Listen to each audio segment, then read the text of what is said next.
지금 우리는 하나님의 놀라운 복음의 약속들이 선포되어질 때에 사람들이 그것을 믿지 못했지요. 그래서 이사야 선지자가 이 부분에 대한 답변들을 하고 있는데 그 답변의 내용들을 우리가 계속해서 살펴보고 있는 중입니다. 오늘은 마지막 답변의 내용을 저희들이 보게 됩니다. 이사야 40장은 놀라운 복음의 약속들을 우리 가운데 선포하지요. 그런데 여기서 한 가지 문제가 발생하지요. 이스라엘 백성들이 이 복음을 믿지 못하고 있다는 것이죠. 이것은 여전히 지금의 세상도 마찬가지입니다. 그러면 사람들이 왜 이 복음을 믿지 못하고 하나님을 받아들이지 못할까요? 근본적인 이유는 하나님이 어떤 분인가에 대해서 알지 못하는 하나님에 대한 무지 때문이라는 것입니다. 여기에 대해서 이사야 선지자의 첫 번째 답변이 어떤 것이었습니까? 우리를 하나님 앞에 세우고 하나님이 어떤 분이신가에 대해서 말씀합니다. 하나님이 얼마나 크신 분인 줄 아느냐? 하나님이 얼마나 지혜로우신 분인 줄 아느냐? 하나님이 얼마나 초월적인 영광의 하나님이신 줄 아느냐? 그 하나님에 비해서 우리는 아무것도 아닌 존재이고 우리는 하나님의 그 길을 다 알지 못하고 하나님의 뜻을 다 알지 못한다. 그래도 믿지 못하겠느냐? 이것이 첫 번째 답변이었죠. 두 번째 답변은 뭐였습니까? 불신앙, 하나님을 믿지 못하는 불신앙이 뭔 줄 아느냐? 불신앙은 어리석은 것이다. 불신앙은 무지한 것이다. 불신앙은 비참한 결과를 가져온다. 그래도 믿지 못하겠느냐? 이것이 두 번째 답변이었습니다. 자, 오늘은 이제 세 번째 답변에 해당이 되어진다라고 말할 수 있습니다. 오늘 본문에서는 사람들이 하나님의 어떤 측면을 가지고 하나님을 믿지 못하고 있는지 이 부분들을 우리가 보면서 여기에 대해서 이사야 선지자는 또 어떤 답변을 하고 있는지 이 부분을 우리가 함께 살펴보고자 합니다. 먼저 첫 번째로 생각할 것은 하나님을 믿지 못하도록 하는 어려움의 원인이 과연 무엇이냐 하는 것이죠. 도대체 무엇 때문에 또 하나님을 믿지 못하도록 하느냐 하는 것입니다. 앞에서도 이야기했던 것처럼 근본적인 원인은 하나님에 대한 무지였습니다. 하나님이 어떤 분인가를 알지 못하는 것이었죠. 만약에 하나님이 어떤 분인가를 안다면 다 믿어지지요. 모든 것을 믿을 수 있습니다. 하나님이 어떤 분인가를 안다면요. 그래서 성경은 우리에게 가장 강조하고 있는 것이 뭡니까? 하나님을 아는 것이다. 심지어는 하나님을 아는 것이 영생이다 라고까지 할 정도로 하나님을 아는 것에 대해서 얼마나 성경이 강조하고 있는지 이 하나님을 안다면 우리는 성경의 모든 것들을 하나도 빠짐없이 다 믿을 수 있습니다. 하나님을 알지 못하기 때문에 하나님에 대해서 자꾸 의심하고 자꾸 불평하고 하나님과 멀어지고 하나님을 믿지 못하는 거예요. 자, 그렇다면 이 하나님의 어떤 측면을 이제 세 번째에서는 어떤 측면을 말하고 있을까요? 오늘 본문 26절에 보면은 이사야 선지자의 답변 가운데 어떤 내용이 나오느냐 하면은 하나님의 권세와 하나님의 능력에 대한 답변이 나옵니다. 그러니까 이 말은 무슨 말이냐면은 사람들이 하나님의 능력과 하나님의 선하심에 대한 측면에 대해서 의심하고 있다는 것입니다. 하나님의 능력과 하나님의 선하심에 대한 의구심을 가지면서 그런 이유로, 그런 핑계로 지금 하나님을 믿지 못하고 있다는 거예요. 이 부분에 대해서 오늘 본문 27절은 이렇게 요약을 하고 있습니다. 우리 다 같이 한번 읽어보도록 하겠습니다. 27절입니다. 시작. 야곱아 어찌하여 내가 말하며 이스라엘아 내가 이르기를 내 길은 여호와께 숨겨졌으며 내 송사는 내 하나님에게서 벗어난다 하느냐. 아멘. 여러분, 이 말씀은 지금 불평하는 것에 대한 질문입니다. 어떤 불평을 하고 있습니까? 하나님, 내가 가는 길은 왜 이렇게 어렵습니까? 왜 나에게는 고통을 주시고 상황이 점점 나빠집니까? 내 앞에서 일어나고 있는 모든 일들, 여러 가지 현상들을 보면서 하나님의 능력과 하나님의 선하심에 대해서 의심을 하고 있다는 것입니다. 하나님이 해결할 능력이 있지 않습니까? 하나님 능력이 있다면서요. 하나님 선하시다면서요. 그런데 왜 나는 이렇게 어려움이 있습니까? 왜 내 어려움은 해결해 주지 않습니까? 하나님이 살아계신다면 왜 지금 세상이 이렇고 이기적인 사람들로 가득 찼고 왜 이 세상이 이런 현상들을 보고 있습니까? 하나님이 살아계신다면 과연 이럴 수 있습니까? 정말 하나님이 능력이 있다면 우리가 살아가는 이런 모순된 일들이 왜 내 앞에 펼쳐집니까? 하나님, 나 하나님의 백성이라면서요. 하나님의 자녀라면서요. 그런데 왜 하나님 내 문제 이거 하나 해결 못 해줍니까? 진짜 하나님 능력이 있습니까? 하나님 선하십니까? 이런 불평을 하는 거예요. 여러분, 이 불평과 이 질문은요, 이 의구심은요, 인간의 역사만큼 오래된 것입니다. 오랫동안 우리를 끈질기게 물고 늘어지는 질문이에요. 그리고 지금도 넘지 못하고 있는 문제, 지금도 수많은 그리스도인들이 이 질문을 던지고 있어요. 이 원망을 하고 있어요. 이 불평을 하고 있어요.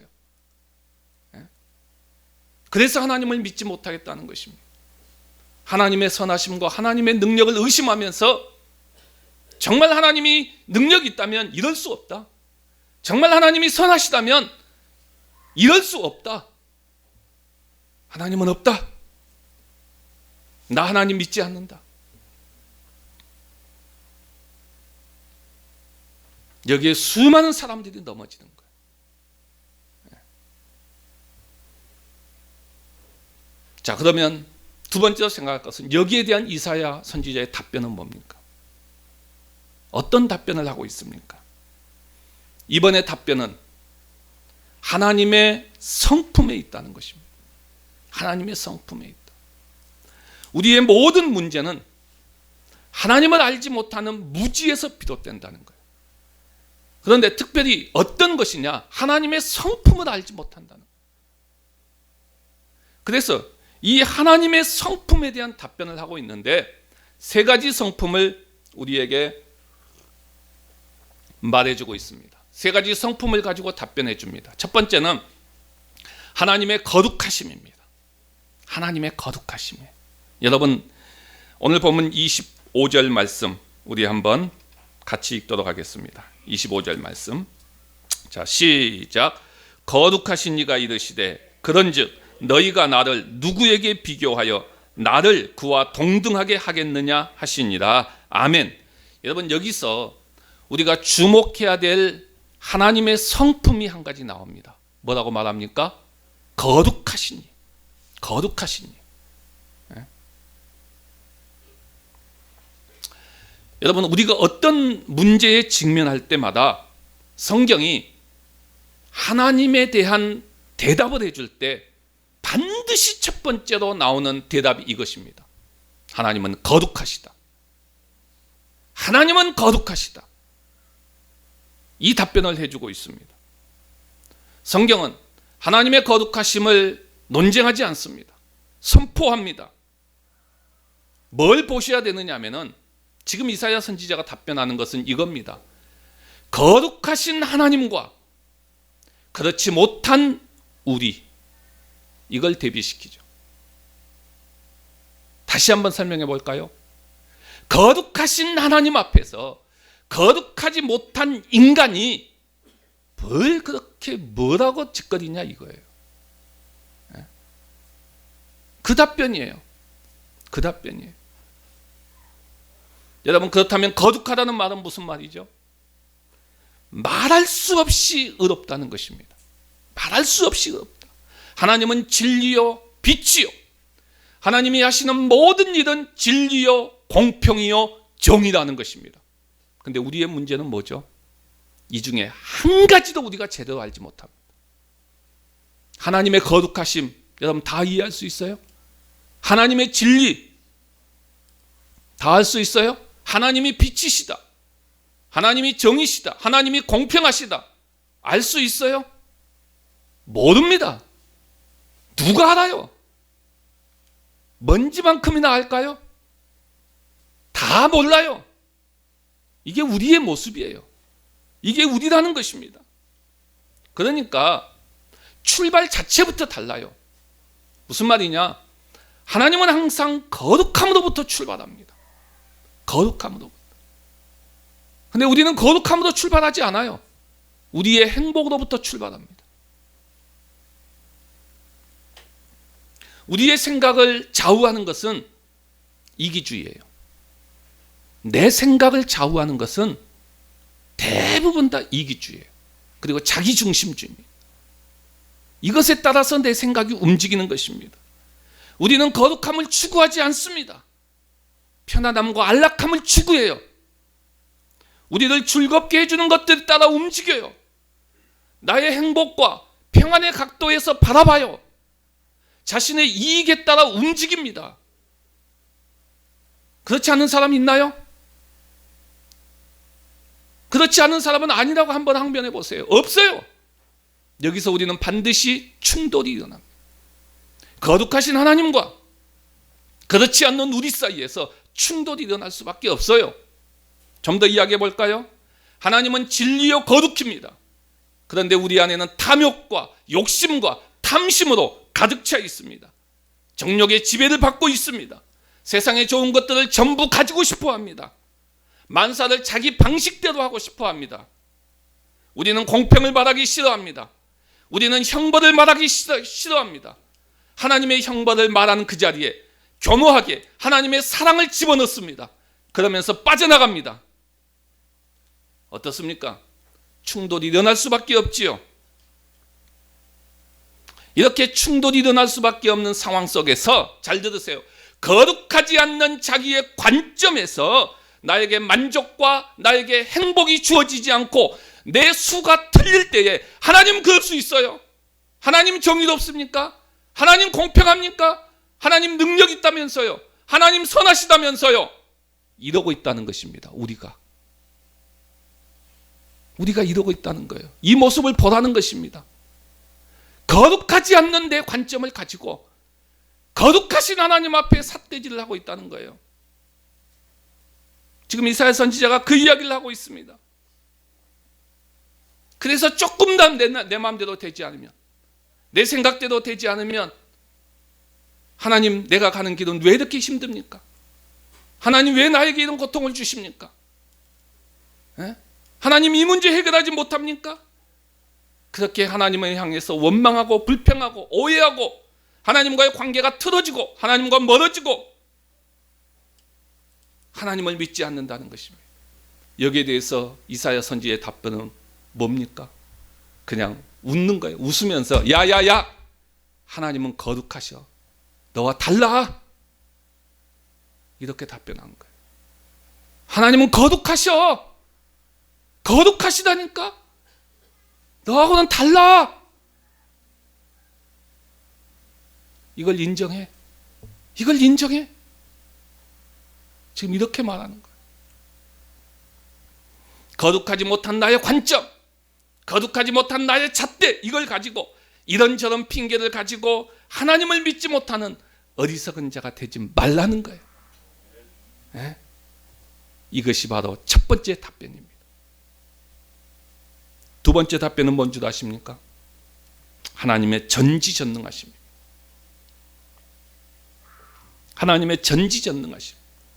이것도 전능하신 하나님과 그렇지 못한 우리를 대비시키는 거예요. 여러분들 사람들의 딜레마가 여기에 있습니다. 앞에서도 이야기했던 것처럼 사람들은 항상 대부분 다 자기 중심적입니다. 자기 중심적이에요. 뭐 그렇다고 해서 뭐 이게 완전히 나쁘다라고 저는 이야기하는 거 아니에요. 인간은 어쩔 수 없어요. 인간은 어쩔 수 없어요. 그러니까 예수님이 필요한 거죠. 인간은 자기 중심적이에요. 속성상.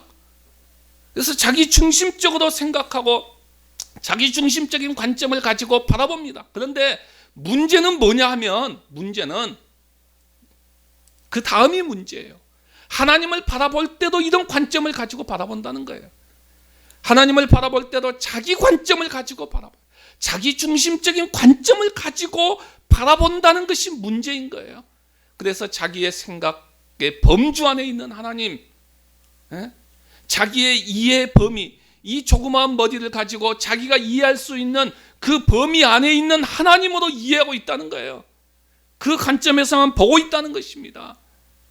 그러니까 내가 이러니 하나님도 이럴 것이다, 이러고 생각하고 있다는 거예요. 이것을 어떻게 설명하고 있습니까? 오늘 본문에서요. 이 문제에 대해서 어떻게 설명합니까? 사람들은 피곤하지요. 사람들은 피곤합니다. 피곤을 느낍니다. 곤비합니다. 아무것도 할 수 없을 정도로 무기력함을 느낄 때가 있어요. 이게 곤비죠. 사람들은 잊어버립니다. 그런데 지금 이스라엘 백성들이, 오늘의 수많은 사람들이 하나님도 이런 하나님으로 생각한다는 거예요.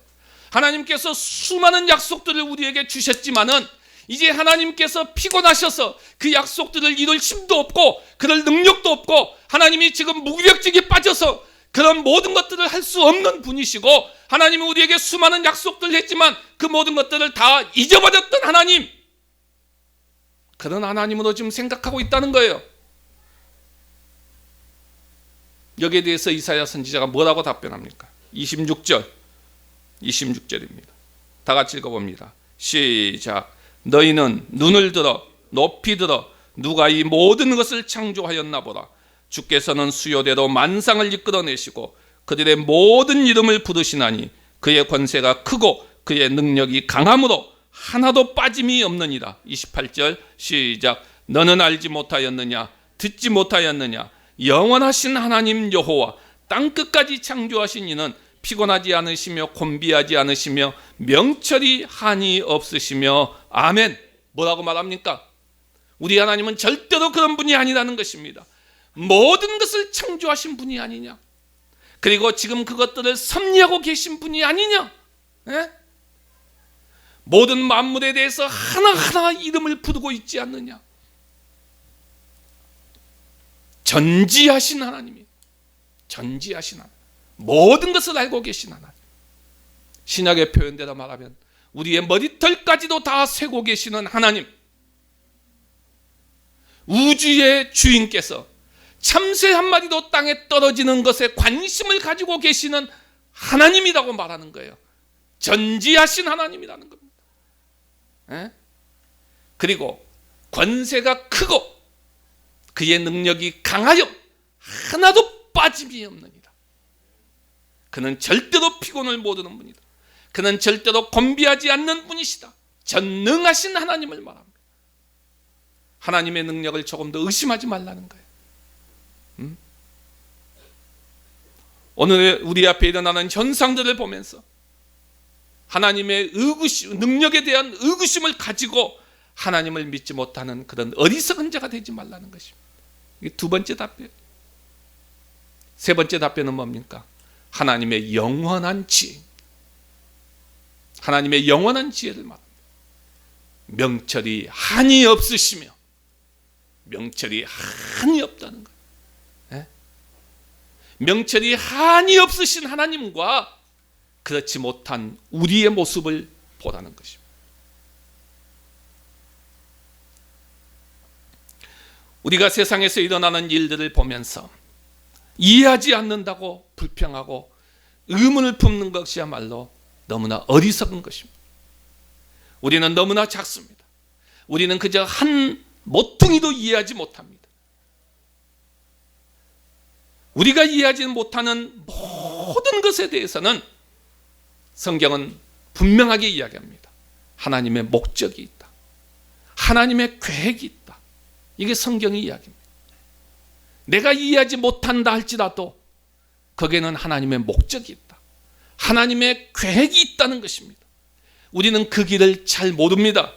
우리 눈에는 온통 인생의 모순으로만 보입니다. 모순으로만 보여요. 도대체 세상이 왜 이렇게 돌아가는 거야? 하면서 이해하지 못합니다. 모든 것들이 다 모순덩어리처럼 보여요. 당연히 그럴 수밖에 없지요. 왜 그럴까요? 우리는 지극히 한 모퉁이 한 부분만 보고 있어요. 지극히 전체를 보지 못해요. 우리가 어쩌다가 지금 살게 된 이 시대만큼만 우리가 지금 이렇게 보고 있는 것이지, 그것도 내가 살아생전에 살아있는 이 시대만큼만 보고 있고, 이 시대가 전부인 것처럼 말하고 있고, 그리고 이 시대가 가장 중요하다고 이야기합니다. 그런데 이것은 한 모퉁이에요.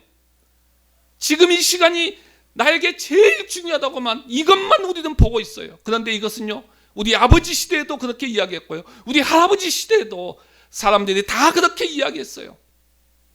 지극히 한 모퉁이만 보고 있는 우리로서는 모순덩어리밖에 보이지 않을 수밖에 없어요. 당연히 그렇죠. 모순덩어리밖에 보이지 않지요. 그러나 하나님은 전부를 보십니다. 전부를 다 알고 계십니다. 그의 명철은 한이 없습니다. 영원한 지혜이십니다. 헤아릴 수 없는 것을 헤아리려고 하지 마십시오. 하나님은 영원한 지혜자라는 것을 인정하십시오. 하나님은 완전한 지혜를 가지고 계신다는 것을 인정하시기를 바랍니다. 예를 든다면 여러분, 십자가의 사건, 고린도전서에 보면은 이건 하나님의 지혜라고 말합니다. 얼마나 지혜입니까? 하나님의 공의도 만족시켜야 되지요. 하나님의 공의를 만족시키지 못하고 우리가 구원받는다? 말이 안 되는 거예요. 하나님의 공의도 만족시켜야 됩니다. 동시에 우리도 의롭다라고 여겨야 됩니다. 우리도 의롭게 만들어야 됩니다. 이게 어떻게 가능합니까? 그게 가능했던 것이 뭐죠? 십자가의 사건입니다. 단순히 용서한다고 되는 게 아니에요. 계속해서 의를 지켜가면서 용서가 돼야 되는 거예요. 이게 십자가예요. 그래서 지혜인 거죠. 우리와 비교할 수 없는 하나님의 지혜입니다. 그 하나님 앞에서 우리가 뭘 하고 이러쿵저러쿵 하나님에 대해서, 하나님의 능력에 대해서 말하고, 하나님의 선하심에 대해서 말하고, 우리가 뭔데? 우리가 뭘 하고 그렇게 이야기할 수 있을 겁니까? 하나님처럼 우리가 명철이 한이 없는 자입니까? 아니잖아요.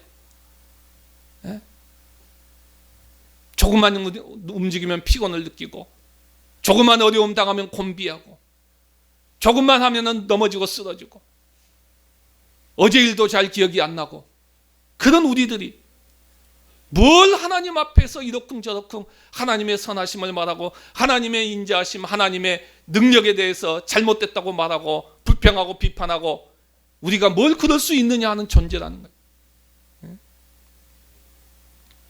홍해 앞에서 우왕좌왕하고 있을 때 누가 바닷길이 열릴 것이라고 알았겠습니까? 그 지혜를 누가 열겠습니까? 인간이 할 수 있나요? 아닙니다. 하나님의 지혜는 한이 없어요. 한이 없어요. 이것을 믿으라는 것입니다. 이사야 선지자의 답변이 바로 이겁니다.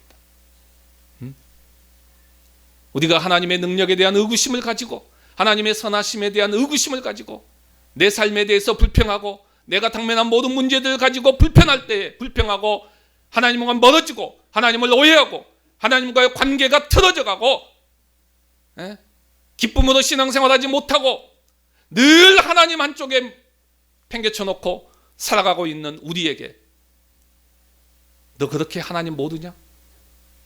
하나님은 거룩하셔. 하나님은 전지전능하셔. 하나님은 영원한 지혜자셔.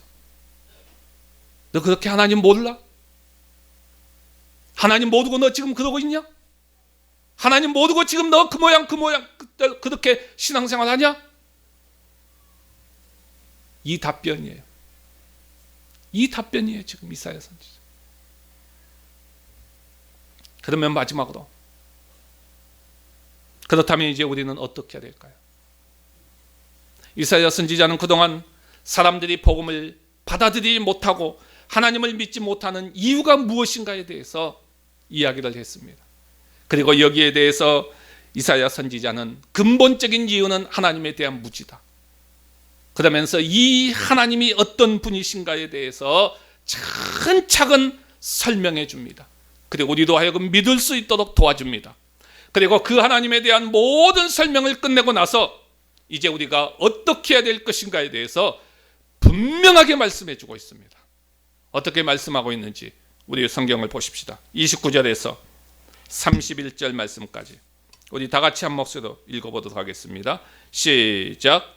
피곤한 자에게는 능력을 주시며 무능한 자에게는 힘을 더하시나니 소년이라도 피곤하며 곤비하며 장정이라도 넘어지며 쓰러지되 오직 여호와를 앙망하는 자는 새 힘을 얻으리니 독수리가 날개치며 올라감 같을 것이요 다른 박지다여도 곤비하지 아니하겠고 걸어가도 피곤하지 아니하리로다. 아멘. 오늘 우리가 어떻게 해야 된다라고 분명하게 말합니까? 여호와를 앙망하라는 것입니다. 여호와를 앙망하라. 여호와를 앙망하라. 우리가 이 여호와를 앙망해야 될 중요한 세 가지의 전제 조건을 우리 가운데 이야기해 줍니다. 가장 먼저는 인간의 전적인 무능력입니다. 우리 인간은 전적으로 무능력합니다. 앞에서 이야기했던 것처럼 하나님은 거룩하신데 우리는 거룩하지 않습니다. 하나님은 전지전능하는데 우리는 그렇지 못합니다. 하나님은 명철이 한이 없는데 우리는 그렇지 못합니다. 그런가 하면 우리는 어떻습니까? 힘과 기력과 활력이 넘치는 소년이라도 피곤하며 곤비합니다. 전쟁터에 나가 싸울 수 있는 장정이라도 넘어지고 자빠집니다. 인간의 가장 황금 시기, 인간의 가장 힘있는 시기일지라도 다 힘이 부족하고 넘어지고 쓰러진다는 것입니다. 인간의 전적인 무능력을 말합니다. 우리는 전적인 무능력입니다. 그래서 여호와를 앙망해야 됩니다. 그런데 여기서 끝나지 않지요. 두 번째 명제는 뭡니까? 하지만 하나님은 우리에게 모든 것을 공급하십니다. 모든 것을 공급하십니다. 여러분, 이 지점이 바로 하나님의 놀라운 구원의 기적의 지점입니다. 하나님의 구원입니다. 하나님의 구원은 단순히 우리의 죄사함만으로 끝나지 않습니다. 그것을 넘어서 모든 것을 우리에게 공급하십니다. 피곤한 자에게 능력을 주십니다. 무능한 자에게 힘을 더하십니다. 우리에게 새 힘으로 공급해 주십니다. 하나님은 모든 것을 우리에게 공급해 주십니다. 충분히 공급해 주십니다. 세 번째 명제는 그리고 이 모든 구원과 은혜가 우리에게 있습니다. 우리에게 있습니다. 어떻게 해요? 여호와를 앙망하는 것입니다. 어떻게 해요? 회개하고 하나님을 믿는 것입니다. 이 놀라운 은혜가, 역사가 우리 모두와 함께 하시기를 주님의 이름으로 간절히 바랍니다.